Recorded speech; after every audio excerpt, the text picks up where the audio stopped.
Good morning and welcome back to Coffee Break.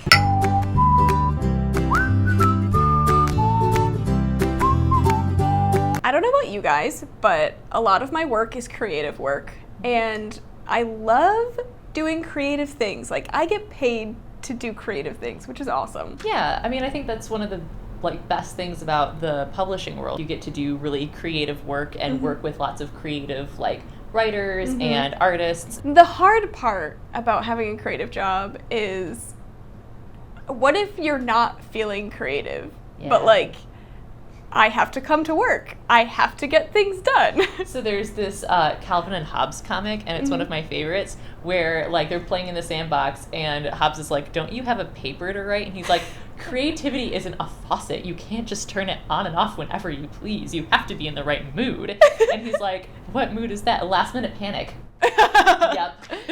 I mean, it's true. Probably the papers that I got my best grades on were last minute night before. Yep. Yeah. Typing at 3 or 4 in the morning, making deadline. Even if I started with several days, maybe even weeks in advance, I'd sit there and be like, I don't know what to say.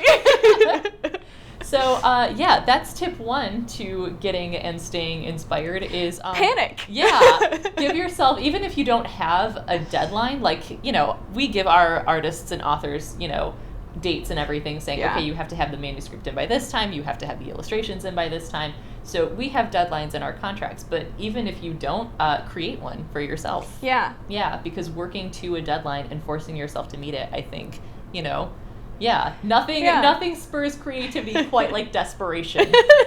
True. Yeah. If I have the time to be creative, my deadline is coming up, but it's not pressing yet. I don't want to just waste that time until the deadline. So One thing that I found what I need to constantly remind myself when I'm just in a creative block, I'm just sitting at my desk, nothing's coming. I need to just get out and get up, change my space, and I need to remind myself that because I'm lazy, so it's easy to just sit there and be like, oh, something will happen. Well, and I think it's I don't know, we tell ourselves that, okay, I can't, get up, I have to do this, and we just force ourselves to sit there until we get it done, and really, sometimes if you're blocked, the best thing to do is to take a break. Yeah, things that work for me, if I'm at work, if I just get up and even if I just walk the length of the building, maybe I'll go for a longer walk down the street and come back. If it's before lunchtime, sometimes I go to the gym at lunch. It sounds horrible if you don't like going to the gym, but it always makes me feel better. Yeah, I think activity and exercise gives you a boost and kind of gets you away from it a little bit and gives you the space to think. Yeah.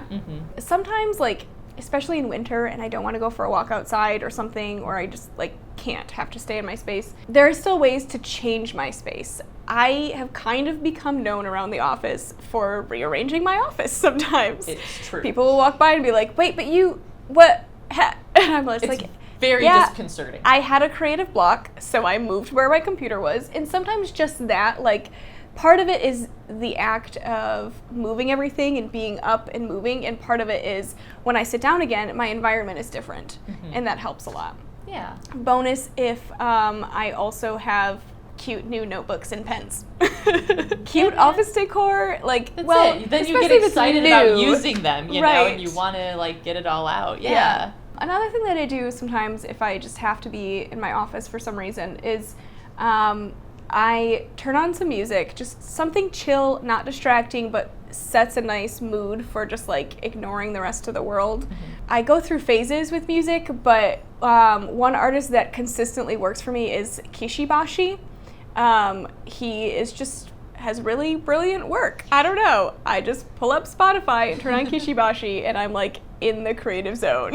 So I'll turn on music and then pull out a notebook, maybe my Moleskine, maybe I have a fun new pen, and just doodle or whatever is coming to my mind, even if it's just a list of tasks I need to do for the rest of the day. It's getting my head ready. Yeah. I think also a certain pose or a regular tactic that you do helps. So when I'm stuck and I can't really figure out how to approach something, what I do is that I put my legs over the left armrest Oh yeah, you of do my do desk that. chair. Yeah. I don't know why. I don't know why this helps me think. I'm just literally like sitting sideways in my office chair. And for some reason that always helps. It's just like a slight change, or Yeah, something. I don't know. It's just It's the like in perspective elementary or- school when teachers would be like, put on your thinking caps. It's more like And then you like pretend to strap it on. I always did that. yeah. Yeah. I think for writers, like, of course, you know, writers get writer's block on occasion. Like, there is an author alive who doesn't. And there's tons of tips out there for overcoming writer's block and everything.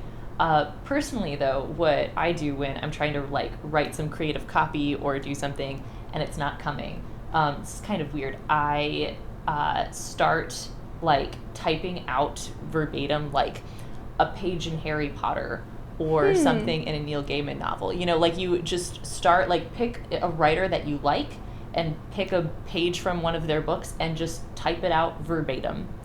And that sounds weird because it's just like like you're copying someone else's work. But I mean, you know, you think about it and it's like when you're learning to play music, you're not composing every piece you play. Right. You know, you are copying the notes that someone else composed and created. And I think that really helps. You know, it helps me like get into the flow of writing and gets me thinking about phrasing and mechanics.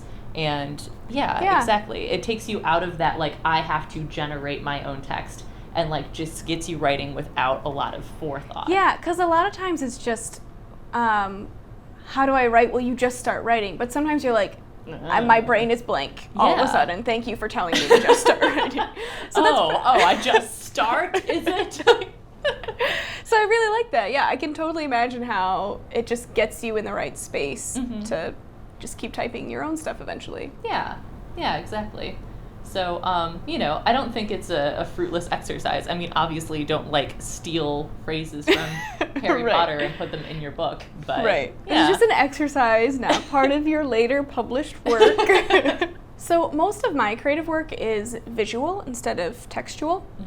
So a lot of things that I find inspiring are sometimes I'll follow some photography blogs, just like looking at what other people are doing with photography or with graphic design. I'm still pretty much a graphic design newbie, so looking at other people's work gives me something to aspire to and get ideas, and just, I don't know, seeing beauty through other people's eyes and just kind of also reminding me of like, these are all the different places I can see beauty, helps inspire me. As far as written creative work goes, you know, I think what a lot of authors like do to get inspiration is just to observe their surroundings. You know, pay attention to the things that you sort of become blind to. And it's harder than it sounds. And so I think what a lot of them do is like carry a notebook with them, and that way like you're physically writing down the things you observe, and it forces you to kind of like take a step back and notice the things that are going on, and then you know, use some of that in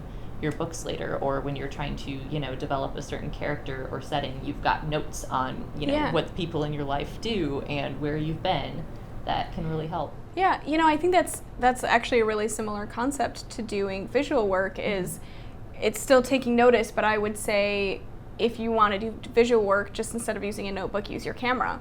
Play around with, okay, there's this shelf that always sits next to me. What is beautiful about this shelf? And try to cast it in different lights. Yeah. And I mean, if you're short on time, I think writers could benefit from carrying a camera with them as well. You know, if you see a really cool building and you think, oh, that's perfect for this character to live in, just snap a picture of it so you've got it, and then you can reference it later and like imagine what happens, you know, inside of that house or something like that. Yeah, you can pull these photographs up later at another time when you have writer's block and just describe them. Yeah, so I think everyone could benefit from that. So if you have ideas or tips and tricks that you know, use to stay inspired and everything, let us know in the comments or on Twitter. We would love to hear from you. Thanks for joining us, and we'll see you next week.